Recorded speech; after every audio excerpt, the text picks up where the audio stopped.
She thought she had it all planned out, divorce papers on the table and an affair hiding in the shadows. But what happens when I refuse to fight back? Watch as I silently turn the tables, leaving behind the life I thought I knew. Betrayal, revenge, and the ultimate power move, no shouting, just action. The real question is, did she underestimate me?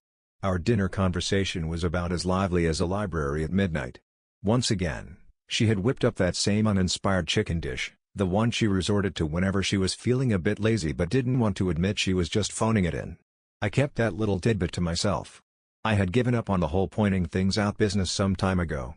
She held off until I was done chewing, gave my mouth a quick wipe with a napkin, and then made a beeline for the water glass. That's when she casually pushed the envelope across the table, like it was just another Tuesday. Glide along with purpose. It was as if she had practiced that move in front of a mirror 100 times. I held off on grabbing it at first. She lounged in her chair, arms draped casually, eyeing me like I was the main act in a one-woman show. She didn't look nervous at all. It wasn't exactly a tearjerker, either. Freshly penned. Perhaps just a tad self-satisfied. The expression folks sport when they believe they've got everything under wraps. Not exactly a win, huh? Not exactly a reason to break out the confetti. Just comfortably convinced that the other person will respond precisely as you expect them to. I want a divorce, she declared. No beating around the bush. No grandiose build-up. Words fell between us like a clumsy rock plopped onto a table, making a sound that was anything but poetic. A line designed to stir the pot rather than serve up any real wisdom. I glanced at the envelope, wide open and waiting, like a book eager to share its secrets. She was practically begging me to crack it open. Well, I went ahead and did it.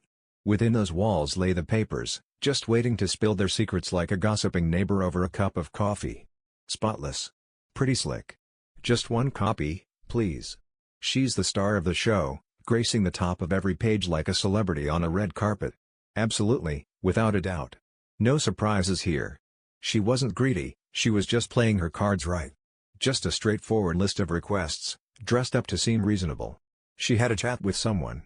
And there she was, waiting for me to put up a fight. Instead, I grabbed the pen from the side drawer of the dining hutch, the very same one we used during our bill-paying marathons, where we filled in every blank space with a shared silence that spoke volumes. Left-handed, smooth moves. No doodles allowed. Without a second thought.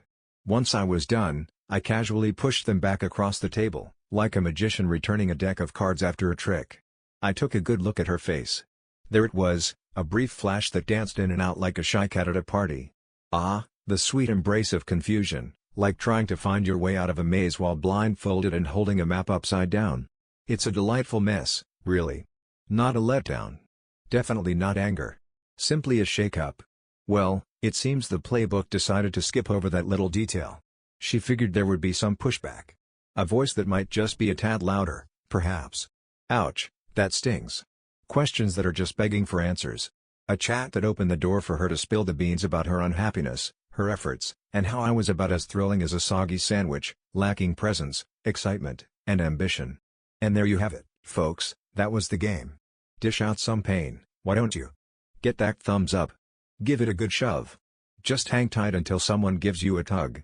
She completely missed the boat on that one. I stood there, snagged my jacket from the hook by the door, and casually announced, I'll be out for a bit. Her face remained as still as a statue, but her body decided it was time for a little shimmy. She straightened her back as if an invisible string was pulling her up. Shoulders all knotted up like a pretzel. It was as if she was caught in a whirlwind of uncertainty, wondering if this was just my shock playing tricks or if there was something else brewing beneath the surface. I ventured out into the great unknown of my front yard. The air had a chill that caught me off guard, like a surprise guest at a party who shows up wearing a winter coat in July. Ah, the delightful embrace of mid-March chill, where the air is crisp enough to make you question your life choices while you fumble for your scarf. The sort that nips at you a little more fiercely, all while putting on a cheerful springtime facade. I strolled along, my legs taking the lead while my brain decided to take a little vacation. Just a single street. And then, just like that, another one appeared. I found myself without a destination in sight. Not just yet. Yet, I realized that my time in that house had come to an end. As I strolled by the neatly trimmed lawns and vacant driveways, my mind wandered off like a cat chasing a laser pointer, blissfully unaware of the world around me. Her voice bounced around in my head, but not the soothing one from tonight. Oh no, this was the other one, The one that could stir up a storm in a teacup. The other one, the one that always seems to be lurking in the shadows, waiting for its moment to shine. Classic, right? You seem to have left your boxing gloves at home. Not a single ounce of motivation in sight. I recall giving a casual shrug. Not in a dismissive way, but rather with a dose of honesty. I put in the hours. I stroll through the door, ready to embrace the familiar chaos of home sweet home. I'm as faithful as a loyal dog with a bone, no cheating here. I figured that had to mean something, right? Well, that's just not going to cut it. She had finally lost it.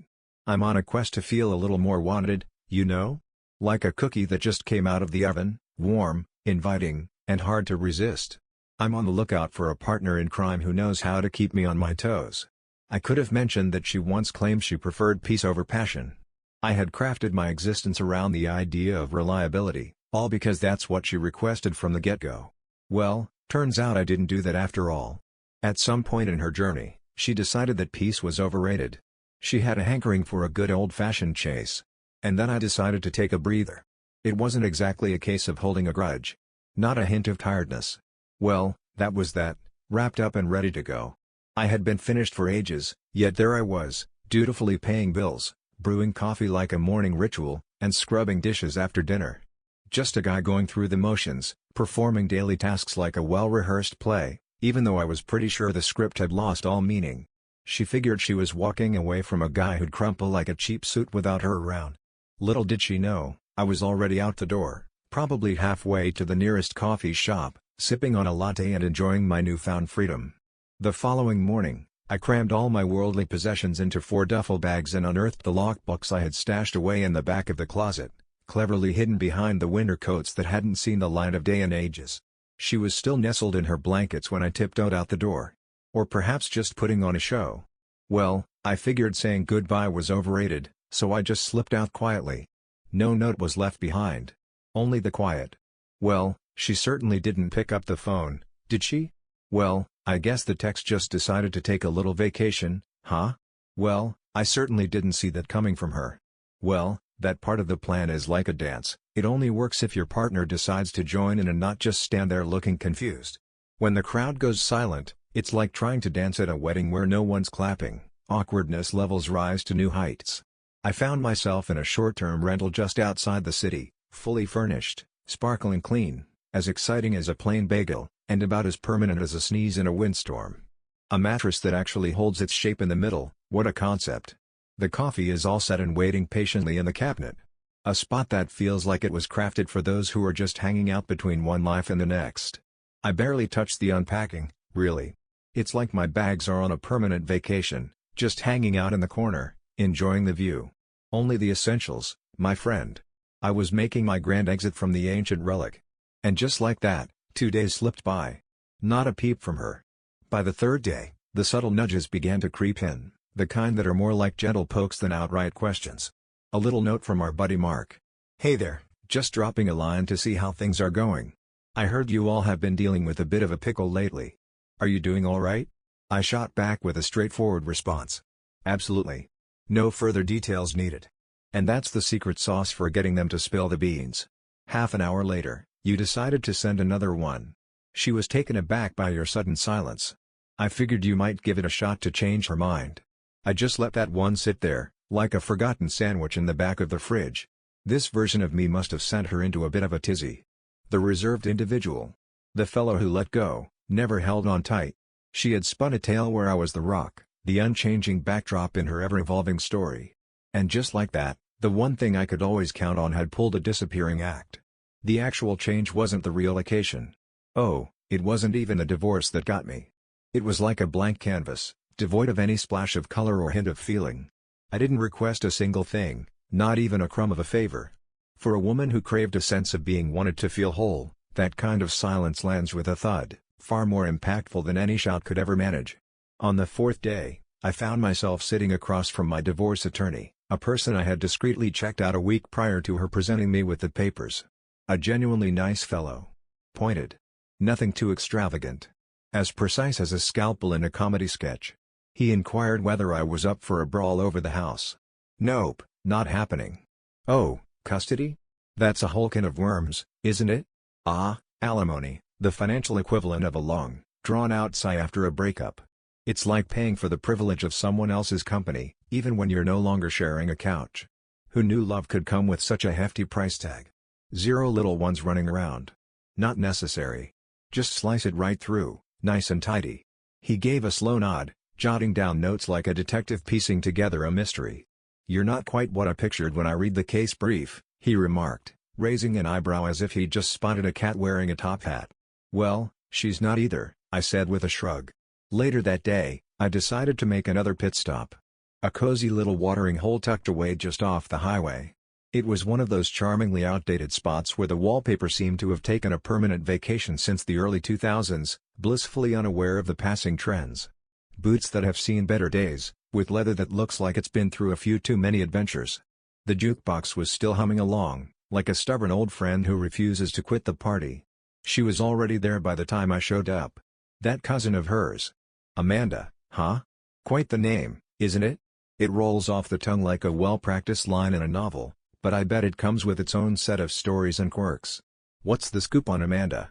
Lofty and silent, with an uncanny knack for noticing everything at family get-togethers. She would plop herself at the far end of the table during holiday gatherings, playing the role of an amused observer rather than diving into the chaos of conversation. The type of individual folks often think is clueless simply because she prefers to let her thoughts simmer in silence rather than blurt them out at every opportunity. But she had a knack for knowing things. I had my suspicions all along. As I walked in, she rose to her feet, offering a tiny smile that was more courteous than cozy, and smoothly pushed a folder my way across the table. I figured you'd get a kick out of this.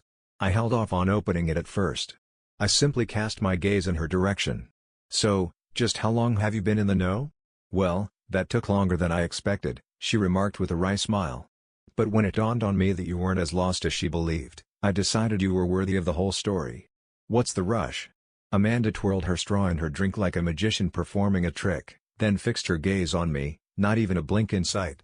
I'm not a fan of being someone's tool, thank you very much. And it seems like she's got a knack for using everyone around her. I gave a little nod, gave the folder a friendly tap, and then casually tucked it into my bag, all without uttering a single syllable. We pretty much said it all without saying much at all. Honestly, Amanda never really had a fondness for me. However, she appreciated the way I interacted with her family. She noticed the contrast between my movements and the way her cousins twirled around in her games. Well, that was quite sufficient, wouldn't you say? Later that night, back at the rental, I cracked open the folder like it was a treasure chest, ready to see what gems awaited inside. Ah, the wonderful world of emails. Ah, the classic art of capturing moments, screenshots. A digital snapshot that saves the day, one pixel at a time. A handful of messages in print form. Nothing earth-shattering, at least not at this moment, but just enough to start painting a vivid picture. It wasn't some grand quest for freedom or a deep dive into self-discovery, despite how she had spun it to her friend. She was involved with someone. Right before she decided to pull the plug on the whole marriage thing. A familiar face from the past. And just like that, the pieces fell into place. The unexpected roller coaster of emotions. The not-so-subtle jabs about what it means to be a real man. It was as if she had decided that her wardrobe needed to send out a signal, like a lighthouse beacon, hoping someone would finally take the hint and come ashore. She didn't set off on some grand quest for self-discovery. She took off, convinced there was someone eagerly waiting for her on the other side. Well, that certainly didn't have Amanda's fingerprints on it. Well, not in a straightforward manner, that's for sure. The folder she handed over contained the bones of the story, just waiting for a little flesh to be added. Just enough to prove that the affair was indeed a thing. Well, it all kicked off before the whole divorce chat even got rolling. It had been happening for a lot longer than I ever admitted. So, what's the actual name, then? Well, that little gem wasn't exactly my brainchild. A couple of nights later, an anonymous message waltzed into my inbox, uninvited and full of mystery.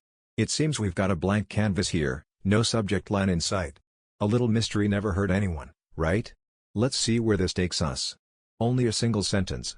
Let's be honest, he was about as loyal as a cat in a room full of laser pointers. Not at that moment. Not at this moment. A photo was included, just hanging out like it owned the place. Rough around the edges. Keeping an eye on things, you know, like a watchful hawk perched on a branch, ready to swoop in at a moment's notice. The kind you only receive from someone who either has a heart of gold or is just trying to dodge the drama. There she was, perched at an outdoor cafe, sharing a table with a man who seemed to have just stepped out of a novel, though whether it was a romance or a comedy was still up for debate. With a grin that could light up a room, she leaned in, her hand resting on his wrist as if it had found its perfect home. Yet, it was the fellow who packed a punch far more than the stance ever could. Ah, Jason. A name that rolls off the tongue like a well-practiced line in a novel, yet somehow feels as familiar as an old friend. What tales shall we weave today? Absolutely, without a doubt. I gazed at the screen for what felt like an eternity, hoping for some spark within me to finally wake up and say, "Hey, let's do something." Fury, that fiery little gremlin that pops up when you least expect it, like a surprise guest at a party who just won't take the hint to leave. It's like trying to tame a wild beast with a feather duster. Good luck with that. Well, perhaps. Surprise. All I felt was a familiar nod of understanding. It's like stumbling upon that last puzzle piece you were convinced you had already memorized, only to realize it was hiding under the couch the whole time, just waiting for its moment to shine. So, 6 years back, Jason and I decided to dive into the wild world of entrepreneurship and launched our little venture, Tech Adjacent. Charming little shop. Crafted around a straightforward system for keeping projects in sync. I possessed the know-how for operations. He was the kind of guy who could charm the socks off a statue and had enough cash to buy the whole sock factory. We were a dynamic duo, a well-oiled machine, until we weren't anymore. He said he was ready to throw in the towel. He claimed he was running on fumes. Just had to hit the pause button on all that pressure for a bit. I bought him out of his share, shook his hand like a pro, and even delivered a speech at his farewell dinner that probably could have used a little more practice. He told the team they'd always be like family, complete with the occasional bickering and potluck dinners. I had no idea that phrase would turn out to be so spot on. Suddenly, it all clicked into place, the little quips she tossed my way every time I took a breather from the office. Who knew a casual remark could hold so much weight? Her tone took a nosedive out of nowhere. The way Jason had just strolled into the room, you'd think he was auditioning for a role in a movie about the world's most laid-back hero. With a casual swagger that could make a sloth look hyperactive, he managed to spill coffee on himself while simultaneously trying to impress everyone with his latest brilliant idea. It was a sight to behold, really, like watching a cat try to catch its vanished into thin air. No fuss, no muss.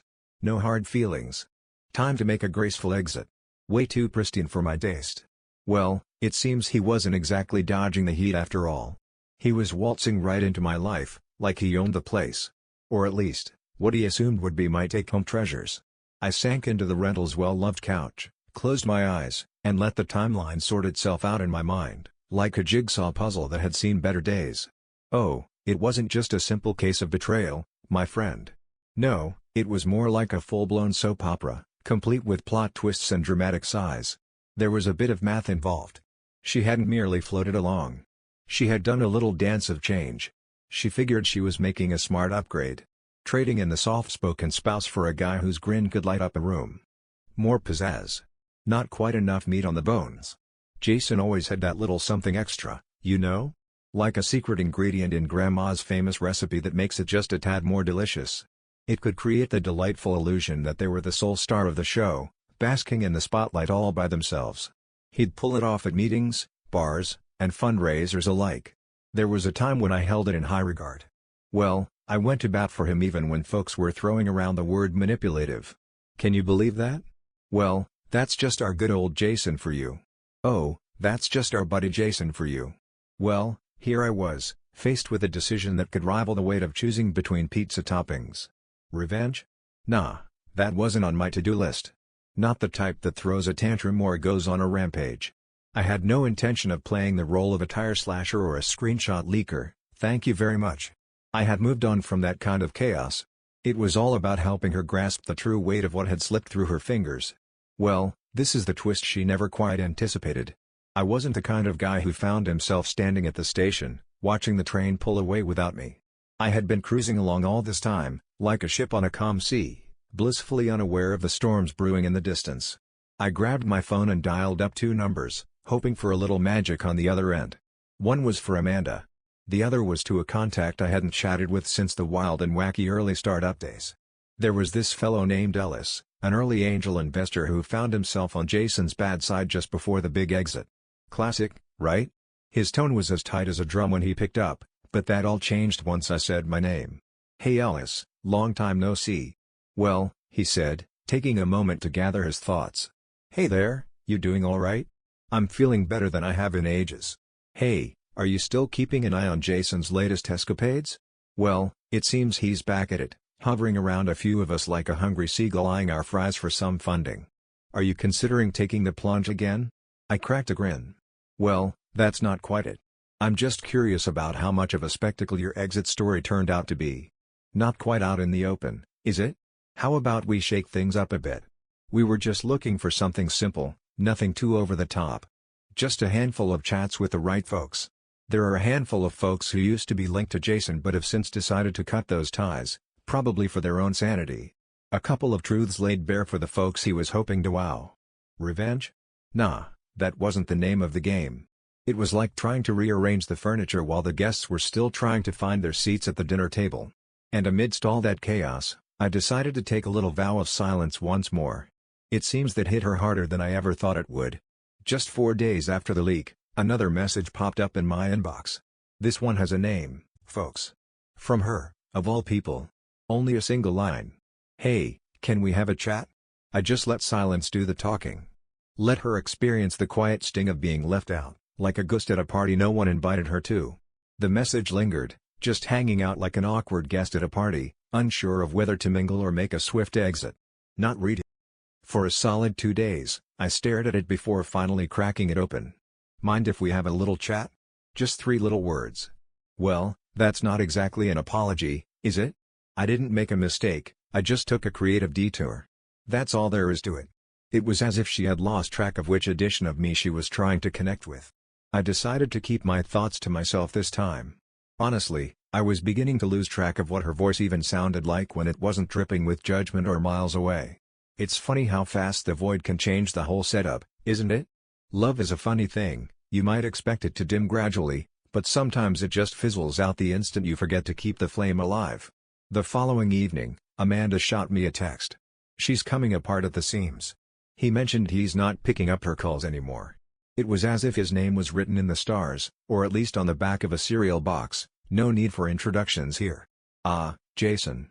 A name that rolls off the tongue like a well-practiced line in a novel, yet somehow feels as familiar as an old friend who always shows up uninvited. What's the story behind this character? Let's dive in. It seems that Mr. Confident turned into Mr. Wobbly the moment the money talks hit a dead end. A handful of hushed chats had meandered their way through his group. Not a soul in sight. Just a sprinkle of whispers to send the money men clutching their wallets like they're about to lose a game of poker. Out of the blue, he turned into a bit of a financial flop. If Jason wasn't scaling a rock face, you could bet he had all the enthusiasm of a cat at a dog show. Her golden parachute was more like a paper kite caught in a downpour. Amanda chimed in. She mentioned that he confessed he wasn't quite prepared for anything too serious just yet. Well, after everything that's happened. For a woman who believed the next chapter of her life would feature a more charming sidekick. It hit me like a surprise plot twist in a novel. I thought she was the main event, but turns out, she was just the intermission. He was about as likely to be her future as a cat is to win a dog show. He was simply a distraction. An exhilarating ride that comes with a ticking clock. It wasn't until the phone went silent that she finally noticed it. Until the messages were left hanging in the digital void. Until he strolled away as if she were just a figment of his imagination. And that's when she made her grand entrance into my humble abode. The knock echoed through the room, a prelude to her entrance that I sensed before I even laid eyes on her. Gentle as a whisper. Just a tad reluctant. I stood there, peering through the peephole like a detective in a low-budget mystery film, for a whole minute before finally deciding to open the door. She seemed a bit more petite than I recalled. Not in size, my friend. Simply being there. She stood there, all wound up like a tightly coiled spring. Shoulders curled in as if she were preparing for a surprise tackle. Just me, no frills attached. Hair neatly tied up, ready for action.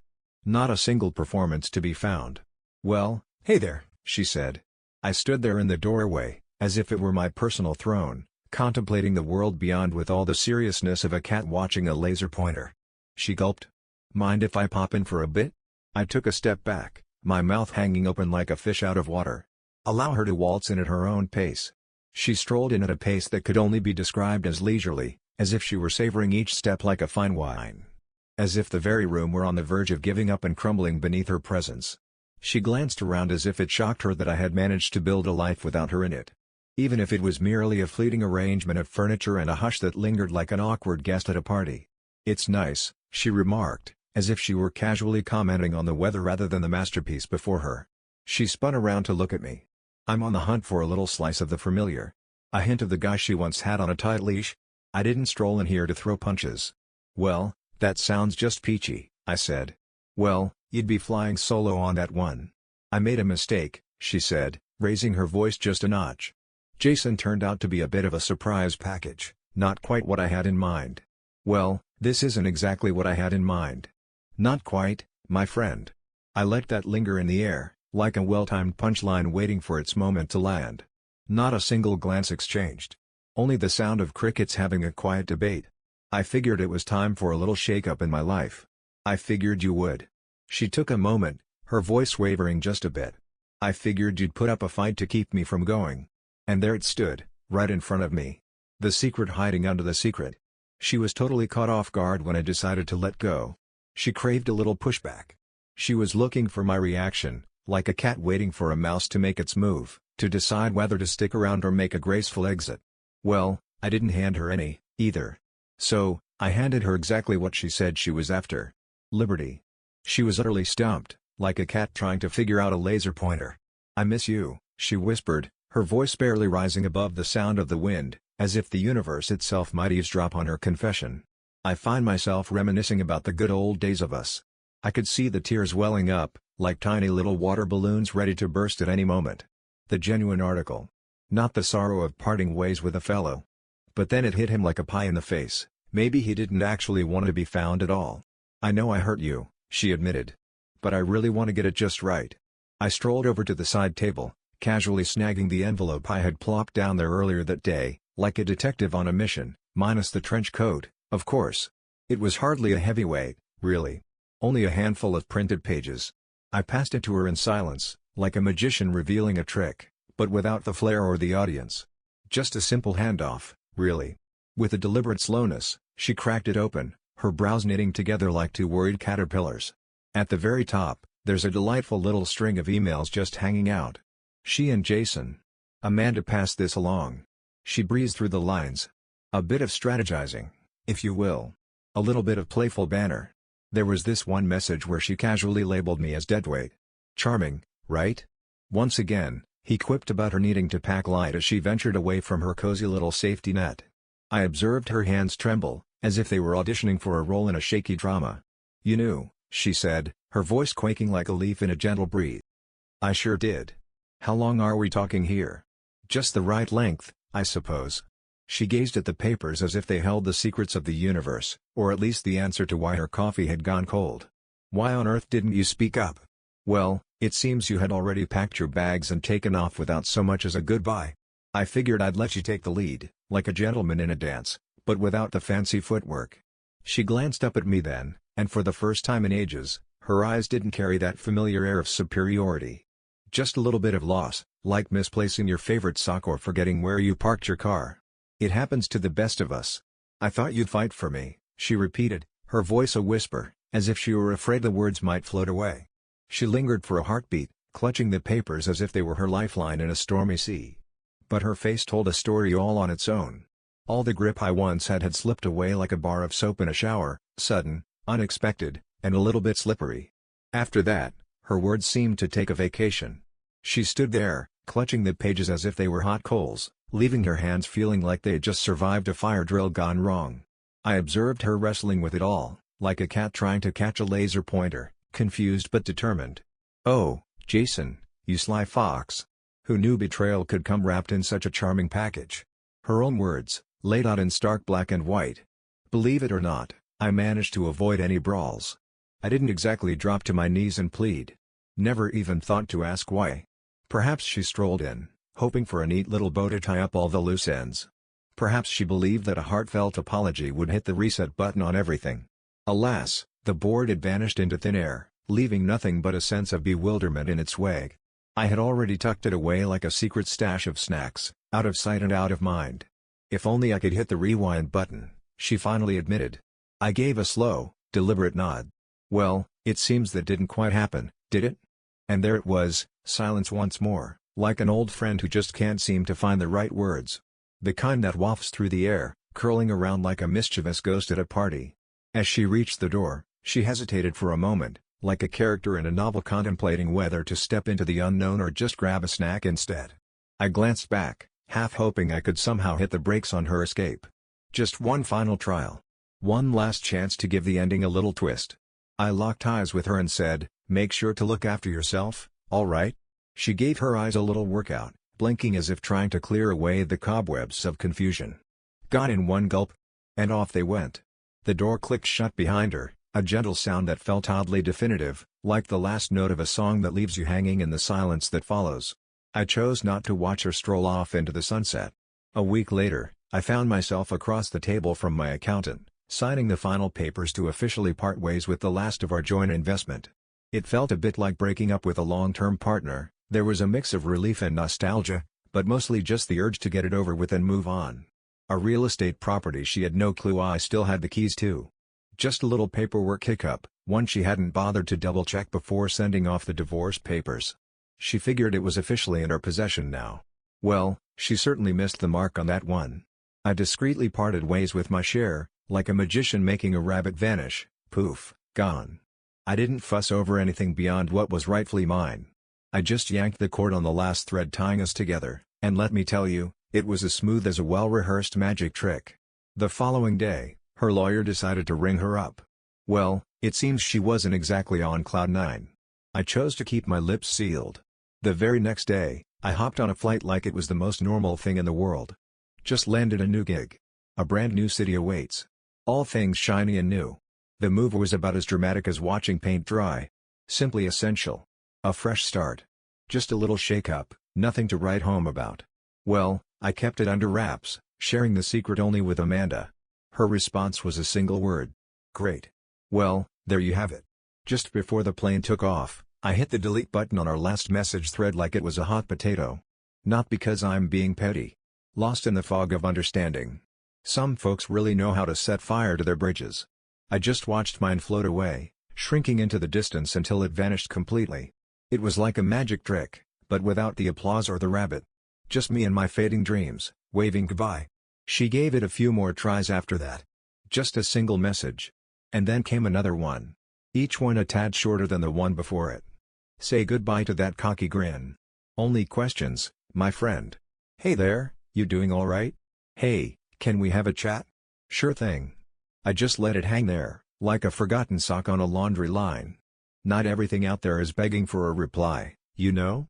Sometimes, silence is the best answer, like when your cat stares at you, expecting a treat, but you just keep munching on your snack instead. She was on the lookout for a guy who'd crumble like a cookie under pressure. A guy who'd throw down for her as if she were the ultimate trophy on a shelf. Instead, she ended up with a guy who decided that walking away was his best move. A fellow who always kept his cool, no matter the chaos around him. Not a single glance in the rearview mirror. Oh, and don't forget to give a thumbs up, share the love, and hit that subscribe button for more of this delightful content.